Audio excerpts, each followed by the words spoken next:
Session शुरू होने के बाद से अगर अभी तक तुमने कुछ भी नहीं पढ़ा, तुमने बिल्कुल भी सिलेबस कवर नहीं किया, तुम फोकस नहीं कर पा रहे हो, तुम पढ़ाई नहीं कर पा रहे हो, तुम्हारे अभी 1-1.5 महीने में ही इतने बैकलॉग्स बन गए हैं कि तुम्हें आगे चल के टेंशन हो रही है बेटा, तो ये बिल्कुल सही समय है 7 डेज एकेडमिक कम बैक करने का। मैं तुम्हें जो यहाँ पे चैलेंज बताने वाली हूँ, मुझे उन चैलेंज में तुम्हारा 21 आवर्स चाहिए। मैं तुम्हें किसी पेपर पे लिख के दे सकती हूँ, ऐसा डिसिप्लिन तुम कभी नहीं सीखने वाले। बस 7 डेज की बात है, चाहे तुम्हें अपना सोशल मीडिया डिलीट करना पड़े, जो मर्जी हो, ये 7 दिन तुम्हें खुद को प्रूफ करना है। इसके बाद जो तुम्हारा नेक्स्ट पीरियोडिक टेस्ट है, तुम्हारा समर वेकेशन है, तुम्हारा हाफ ईयरली पेपर है, तुम्हारा एनुअल पेपर है, तुम 98% एंड अबव स्कोर करके निकलोगे। एक बात मैं आपको वार्निंग दे दूं कि ये जो चैलेंज है, एक 99% बच्चे पहले दिन के बाद इस चैलेंज को छोड़ देते हैं, तो आखिरी में वही 1% बच्चे बचते हैं जो सच में 10th में आगे चल के टॉप करने वाले हैं। तो ये क्यों सही समय है कम बैक करने का, पहले वो मेरी बात सुनो। तो आपने अप्रैल भी वेस्ट कर दिया, मई में भी आपका आधे से ज्यादा टाइम चले गया, जून सबसे बेस्ट टाइम है कोई भी सिलेबस कवर करने का। समर वेकेशन होती है, जितना ज्यादा कंसिस्टेंसी दिखाओगे उतना फायदा तुम्हें देखने को मिलेगा जुलाई में, क्योंकि तब तुम्हारे पीरियोडिक टेस्ट होंगे। फिर अगस्त और सितंबर तुम्हारे थोड़े से टफ जोन्स आ जाते हैं, जहां पे तुम्हारे हाफ ईयरली भी चल रहे होंगे, सिलेबस भी कवर करना होगा, तो बैकलॉग ज्यादा बन सकते हैं, तो इसीलिए पहले कवर किया होगा सिलेबस तो बच जाओगे। फिर अक्टूबर, नवंबर, दिसंबर तो वैसे भी पीक टाइम होता है, जो भी बच्चे पूरे साल नहीं पढ़ते, फिर आखिरी में इन्हीं 3 महीनों में सिलेबस भी खत्म करना पड़ता है, प्री बोर्ड्स भी देने पड़ते हैं, प्रैक्टिकल्स भी देने पड़ते हैं, बोर्ड्स के लिए तैयारी भी करनी पड़ती है। तो ये सारे हसल से बचने के लिए इन 7 डेज को तुम मुझे डेडिकेट कर दो बेटा, और मैं जो बोल रही हूं उसको अगर तैयार हो करने के लिए तो नीचे कमेंट सेक्शन में लिखो, दीदी we are ready for the 7 days challenge, I will not give up. ठीक है, शुरू करते हैं फटाफट से चैलेंज के साथ। तो सबसे पहले आपको करना क्या है, स्टेप नंबर 1 है आपको हर दिन के 3 आवर्स बिल्कुल निकालने हैं अपनी पढ़ाई के लिए। यानी आज से शुरू कर रहे हो, कल से शुरू कर रहे हो, परसों से शुरू कर रहे हो, आपके पास 3 घंटे हर दिन के होने चाहिए। जो बच्चे एक साथ नहीं पढ़ सकते, वैसे भी प्रैक्टिकली पॉसिबल नहीं है, आप उसको 3 स्लॉट में डिवाइड कर लो, मॉर्निंग, आफ्टरनून एंड रात के टाइम पर डिवाइड कर लो अपना समय। लेकिन डे 1 से लेकर के डे 7 तक रोज आपको 3 आवर्स पढ़ाई करनी ही करनी है, ये चीज याद रखना। अब वो 3 आवर्स कैसे होने चाहिए, अगर आप 3 घंटे बैठे लेकिन आपका फोकस नहीं है, आप पढ़ नहीं पा रहे हो, तो भैया आधे घंटे और बैठो उस टाइम को कंपनसेट करने के लिए। ये ईमानदारी तुम्हें मुझे दिखाने के लिए नहीं करनी है, ये तुम्हें खुद से ईमानदार रहना है कि भाई मेरे हिसाब से मेरे 10 मिनट मैंने अच्छे से फोकस नहीं किया, तो मैं 3 घंटे की बजाय 3 घंटा 10 मिनट पढ़ूंगा, ताकि मैं अपना डिस्ट्रैक्टेड टाइम को भी कंपनसेट कर सकूं। तो ये सिर्फ और सिर्फ तुम्हारे लिए चैलेंज है। तो ये 21 घंटे ऐसे शिद्दत से पढ़ो बेटा कि तुम्हें खुद को यकीन नहीं हो कि भाई मैं इस डेडिकेशन के साथ जीवन में कभी पढ़ सकता हूं। क्या तुम इतने भी फोकस नहीं हो कि तुम पर डे 3 आवर्स पढ़ सको भी 7 डेज के लिए? उसके बाद रोज पढ़ना भी नहीं है इतना, रोज बस 1-1.5 घंटे पढ़ के भी तुम 10th में अच्छे नंबर ला सकते हो। पर ये 7 डेज करना जरूरी है, अपनी पोटेंशियल को रीच करना जरूरी है। ठीक है, तो मान लो डे 1 में आप 3 घंटे नहीं पढ़ पाए, कोई बात नहीं, आप 2 आवर्स पढ़ लो, पर अगले दिन फिर आपको मेक श्योर करना है कि आप उस 1 घंटा जो आपने पहले दिन में नहीं पढ़ा वो आप अगले दिन कंपनसेट करो, क्योंकि चैलेंज यहाँ पे 21 डेज को 21 आवर्स को पूरा करने का है। मैं आपको बता रही हूं, आप 8वें दिन में ना टाइम टेबल खुद फाड़ दोगे, खुद से टेबल पे बैठ जाओगे पढ़ने के लिए। ठीक है, तो ये चीज याद रखना। तो हमने ये पूरे के पूरे 3 आवर्स का टाइम स्लॉट बनाना है 100% डेडिकेशन के साथ और खुद को प्रूफ करने के लिए। तो एक चार्ट बना करके डे 1, डे 2, डे 3, डे 4, 7 करके इसको आप कट कर सकते हो। जो बच्चे व्लॉगिंग करते हैं, कंटेंट बनाते हैं, वो उसमें भी उसको यूज कर सकते हैं, तुम्हारे लिए भी हेल्पफुल है, तुम्हारा कंटेंट भी 7 डेज बन जाएगा, तुम पढ़ाई भी कर लोगे। ठीक है, तो ये हो गई बच्ची पहली चीज। नेक्स्ट आ जाओ बेटा स्टेप नंबर 2, यानी आपको 6 चैप्टर्स खत्म करने का टारगेट रखना है। कोई भी 3 सब्जेक्ट पकड़ लो, main subject for example math, science and social तुमने पकड़ लिया, तो मैथ्स में 2 चैप्टर, साइंस में 2 चैप्टर, सोशल में 2 चैप्टर। ये आपका टारगेट है कि आपको 2 चैप्टर्स पर सब्जेक्ट करना ही है इन 7 डेज में। हर दिन का 1 चैप्टर लगा के चल लो, आपको पूरा अच्छे से पढ़ना है। उसके बाद जब आपने पढ़ लिया, पहला टारगेट है आपका, आपको एनसीईआरटी के एक्सरसाइजेस को 2 बार सॉल्व करना है।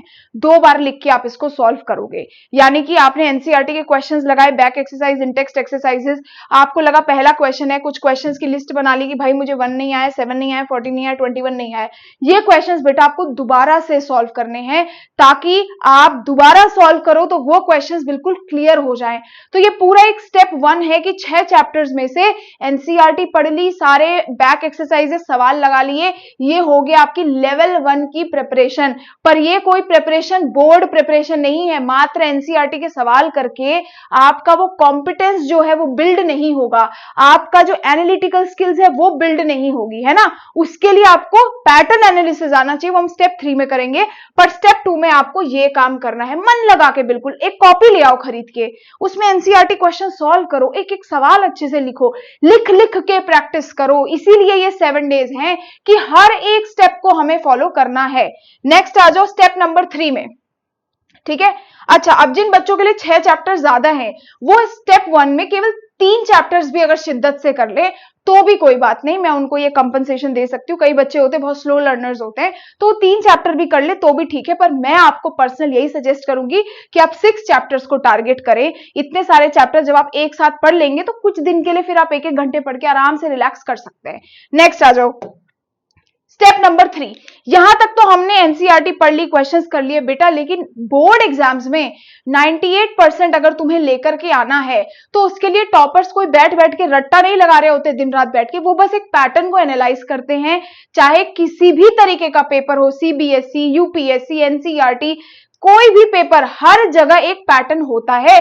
सीबीएसई खुद एक पैटर्न फॉलो करता है जिसमें कुछ सवाल इंपॉर्टेंट है, कुछ नहीं है, कहीं से सवाल आज तक आए नहीं है। अगर तुम वो पैटर्न क्रैक कर लो तो तुम भी टॉपर बन सकते हो। पर वो पैटर्न क्रैक करने के लिए केवल और केवल देश में एक ही रिसोर्स मटेरियल है जो तुम्हें खुद बता पाएगा कि एनसीईआरटी पेपर में, सीबीएसई पेपर में क्या पूछेगी, वो है प्रीवियस ईयर क्वेश्चन पेपर्स। यदि कोई बच्चा सीबीएसई के लास्ट 10 ईयर के प्रीवियस ईयर क्वेश्चन पेपर्स को रट के चले जाए, सॉल्व करके चले जाए, उसे देखने को मिलेगा कि 80% सवाल पेपर में या तो सेम टू सेम है या तो सेम टॉपिक से है। तो आपके पास पहले ही वो खजाना होगा जो आपको पढ़ के जाना है। तो स्टेप 3 में आप क्या करोगे, सीबीएसई के 2 सालों के, 2 इयर्स के, यानी 2026 और 25 के पिछले 10 साल के जो पेपर्स है ना, previous year question paper solve करोगे। 2026 2025 के 2 साल के प्रीवियस ईयर क्वेश्चन सॉल्व करोगे। इससे आपका चैप्टर तीनों लेवल में तैयार हो गया। आपने पढ़ भी लिया, आपने एनसीईआरटी भी कर लिया, आपने प्रीवियस ईयर क्वेश्चन पेपर भी कर लिया। उसके बाद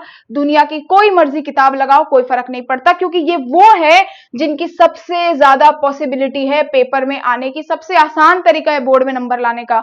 और पीवाईक्यू तो जितने बच्चे पेपर देते हैं सब खरीदते हैं। तो जैसे यहां पे मैंने बताया है कि 7 बार ये क्वेश्चन पूछा हुआ है, यानी 2026, 25, 24, 23, 22, 21 हर साल ही सवाल बैक टू बैक आया है। तो 2027 में भी आ सकता है। सीधे इस क्वेश्चन को देखो, civil disobedience non cooperation movement हर साल पूछा ही जाता है। तो तुम पहले ही पढ़ के रख लो यार, पहले ही धीरे धीरे करके अगर तुम 2 साल के पेपर 1 महीने में, 2 साल के पेपर 1 महीने में, 2 साल के 1 महीने में करोगे तो सीबीएसई का जब तक बोर्ड आएगा तब तक तुम्हें किताब इतने अच्छे से आती होगी कि कोई भी सवाल आए तुम बेहतर कर पाओगे। अब तुम बिल्कुल एग्जाम से कुछ दिन पहले बुक खरीदते हो और फिर पढ़ने की कोशिश करते हो तो उससे कुछ नहीं बनेगा। तो ये चीजें आपको ध्यान रखनी है। इसके लिए आप कोई भी previous year question paper book खरीदो, मैं हमेशा अपनी रिकमेंड करूंगी, क्योंकि सब बुक से 10 गुना बेहतर है। पहले तो सारे माइंड मैप चीट शीट्स हैं, सारे 10 साल के क्वेश्चन पेपर्स हैं, मार्किंग स्कीम के हिसाब से आंसर्स लिखे। मैं बच्चों को एग्जाम से पहले आंसर्स कैसे लिखने हैं वो भी बताती हूँ। अनफॉर्चुनेटली सारी बुक्स में गलत तरीके से आंसर्स लिखे हैं। इसमें टॉपर्स आंसर शीट भी दे रखी है बच्चों के लिए। सबसे बेस्ट पार्ट ये है चैप्टर टैगिंग। तुम्हें मैंने बोला 2 साल के पीवाईक्यू करो, जैसी क्वेश्चन पेपर खोला तुम्हें चैप्टर दिख जाएंगे, फटाफट से वो चैप्टर के क्वेश्चन टिक किए और सॉल्व कर लिया। तो ढूंढने नहीं पड़ेंगे कि चैप्टर 1 का कौन सा क्वेश्चन है, चैप्टर 3 का कौन सा, लिखा होगा।